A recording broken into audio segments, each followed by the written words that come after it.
Hare Krishna, Namaste, Chapter 18, Sloka 66, Part 33. Sarva-dharmān parityajya, ekaṁ śaraṇaṁ vraja, ahaṁ sarva-pāpebhyo, mokṣayiṣyāmi ma śucaḥ. Abandon all varieties of religion, and just surrender unto me. I shall deliver you from all sinful reactions. Do not fear.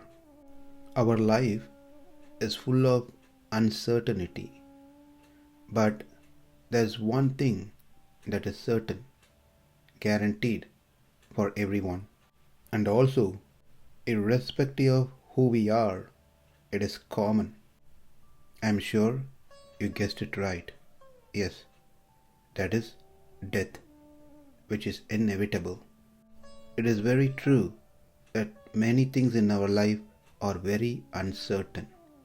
Starting from our birth, the mother doesn't know whether the child is going to be delivered in good condition. Even if the child is delivered, not sure if the child is fit to live healthy with all the senses working properly. It's uncertain. As we grow, we may not know if we will get into a school or not. Even if we join the school, we may not know if we will complete our schooling or not. Even if we complete our school, we might not know if we will get a job or not. Even if we find a job, we may not know whether it's the right fit for us or not. Then in our life, we may not know if we will find a right spouse or not. Even if we find the right spouse, we may not know whether the marriage will happen or not. If everything went well, still we may not know whether we will have a child or not. If we have the child, we may not know if the child is going to be the way that we wanted or not. We may not even know if we will be successful in our life or not. What success varies according to individual person. Still, nothing is certain. After retirement, we may not know if we will be in peace or not. Many things in our life are so very uncertain, but we are living with the hope that we are going to live tomorrow. What is certain is one thing, that is death. One need not have any doubt about death. Everyone who is born in this world is going to die one day. The world population as of 2022 is 8 billion. All these 8 billion will be dead, if not sooner, for sure later. And any new addition to the world will also die at one point. This theory of born to die doesn't require any great academic education. A person with simple common sense can easily understand. As per the world statistics, around 160,000 humans who are living today in this earth planet will not be there tomorrow. Isn't it shocking? Every second, 2 of them are dying. We don't know when our turn is, but we keep our eyes closed as if it's not going to happen to us. Ahani ahani bhutani gacchantiha yamalayam seshasthavaramicchanti kim āścaryam atah param. When Yudhishthira Maharaj was questioned by Yaksha, what is Āścaryam? What is wonder of this world? And Yudhishthira said, hundreds and thousands of living entities meet death at every moment. But a foolish living being nonetheless thinks himself deathless and does not prepare for death. This is the most wonderful thing in this world. Death is something which is not commonly spoken. It is avoided totally for any discussion. Even when the young children speaks about death for some reason, the elders stop them speaking about it, saying we should not speak about death. If we do so, the death personification, Lord Yama, will be on the door, thinking he's been called. So, the very thought of death would send a chill through the spine to any person, especially one who's face to face with death. Death waits for no man. It is nearing every creature every moment. With the passing of each day, man's life is shortened. Death comes before man's desires have been fulfilled. When he is busy plucking the flowers, death snatches a man away, like a beast of prey carrying away a ram. Death is ruthless. It will never wait and see if all our acts have been carried out. It doesn't wait for our plan to be completed. Therefore, death is common to all and very uncertain when that's going to take place. There is no proven theory that death is based on one's old age. It could happen to anyone at any moment. Man should hurry and practice virtue in the prime of life. One must be prepared for the death. The readiness is very important. We see in this world that no one wants to die. Every single entity is trying to extend their stay in this world. Everyone wants to be happy. It's because most of them think life is one time. When I die, everything is gone. I no more exist. My happiness is ceased. So it is very uncommon for living entities to seek death, to be interested in death.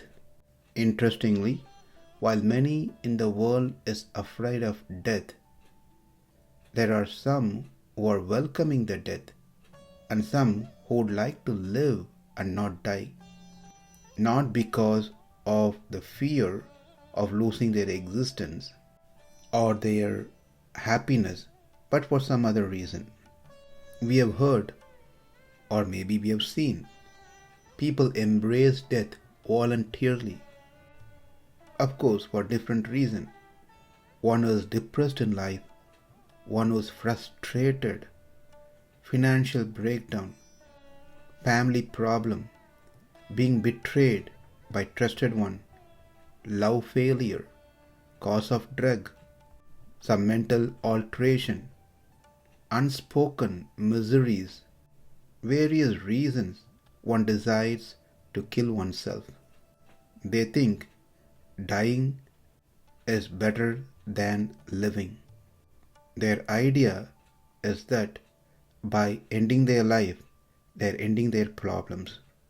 But we know that's not the case. Whereas people like to live, but they get killed by others or by some accidents. None of them really wanted to die, but they die anyways through various means. Naturally, accidentally, by others, or voluntarily. But those who are powerful in some means wants to live by all means, like that of Hiranyakashipu, Ravana, etc. Even there are many research going on currently to make the living entity immortal, so that we can live forever enjoying the material resources. but no one can avoid it. No one can be immortal living within this body. There is a classic Puranic story which illustrates this. A man who is being chased by a wild animal falls into a deep well, but clings to a branch. At the bottom of the dry well, there were poisonous snakes, and on the top, the tiger is waiting for the man to come up. Whereas the branch that the man is holding on to is being eaten by a white and a black rats. Neither the man can go up nor he can go down, and the branch is going to break off any moment. At that time, a drop of honey dripping from the honeycomb nested on the branch of the tree just above his head fell on his tongue. The man was enjoying the honey, the momentary pleasure of tasting the honey. Let's not wonder who this foolish man is. It's us. The death in the form of snake is waiting for that moment to devour us. The white rat and black rats are day and night, the waxing and waning of the sun, in other words, the time. The wild animal is our fate that's chasing us towards death. The honey drops are the sense gratification in this material life with family, friends, and relatives. The bees around the honeycomb are our family members, relatives, and friends. The creeper which is holding on to is the prana, the life air. The blind well is the samsara. With all these conditions, the man thinks he is having nice time, enjoying the honey drops. In the meanwhile, a passenger who was very kind and friendly saw that this man has fallen into this dark well, gets a rope and drops it, shouting to the man, "Hold on to the rope and come out." But the man says, "No, life is better here. I don't need the rope. The honey tastes so good. If you want to help me, you can push the branch of the tree so that I can get more honey." This is our condition. When some saintly person comes in our life to save us from this miserable condition, we ignore their instructions and choose to live in this condition with the false idea that life is all about just having enjoyments with family, friends, relatives, and to satisfy one's own senses. We must know by now that we all fit into this category. We must realize we are in a very dangerous situation. Time is clicking, it doesn't wait. Therefore, it is better to hold on to the rope of hope thrown by the saintly person so that we can save ourselves, our Atma, from falling into the dark well, samsara, again. More than the inevitable death itself, just the thought of death itself brings a great fear and pain. The fact of the pangs involved in the process in departing the body itself very threatening. This is one of the primary reasons that Arjuna did not want to fight, doesn't want to kill his kins and kith.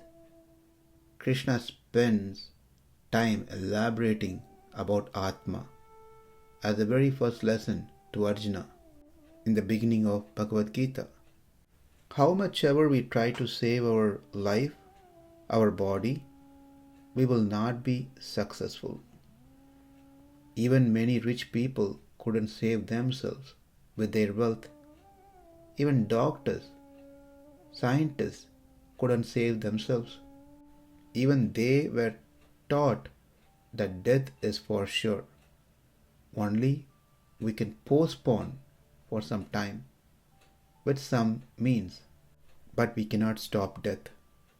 There was an interesting research done over here in US where a person was terminally ill with the imminent death at any moment. He was enclosed in a glass-doomed cubicle. When he actually died, the scientists wondered how the breath could have escaped through the airtight sealed cubicle. They noticed a small, less than a hairline crack fracture in the glass that was not there earlier when the dome was examined with sophisticated instruments before the experiment. The experiment conclusively proved that the Atma must have pierced through the glass dome. When the time comes, we can't save our soul. Our wealth will not save us. Our friends will not save us. Our loved ones cannot save us. We will be in a pathetic condition. When we think about it, it makes us miserable. I have spent my entire life with so many of them who couldn't save me at the time of my death. How much I have given my life to my children, to my friends, to my relatives, to my employer. But when I really need help at the time of death, there is no one person who can save me with whom I have spent my life with. Makes us feel miserable, isn't it? Yes, but only if we don't know what life is and what death means. Life has a real purpose than just tasting the honey drops. And certainly death is not end of our life. We have died several times in the past. We have born several times in the past. This is not the very first time I have born or I am going to die. Even this current body continuously goes through changes. It's not the same as we were born. That body is already dead. And I got a child body, and that is also dead. And I got a youth body, that is also dead. And the young man body, that is also dead. So we can understand, even scientifically, we have been changing body continuously. We don't sit and cry for that.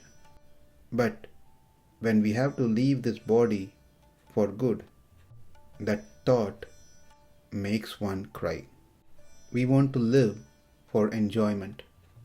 But there are very few who like to live, not to die, not for enjoyment, not for the worldly pleasures, but for higher treasure. One such example is Hanuman. Sri Rama asked Hanuman to ascend with him to Sri Vaikunta.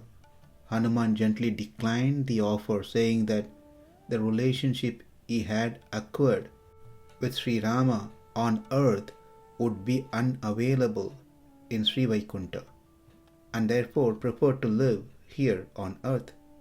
Yatra yatra raghunatha kirtanam tatra tatra kita mastakañcalim bhaspavari paripurna lochanam marudim namada rakshashantakam.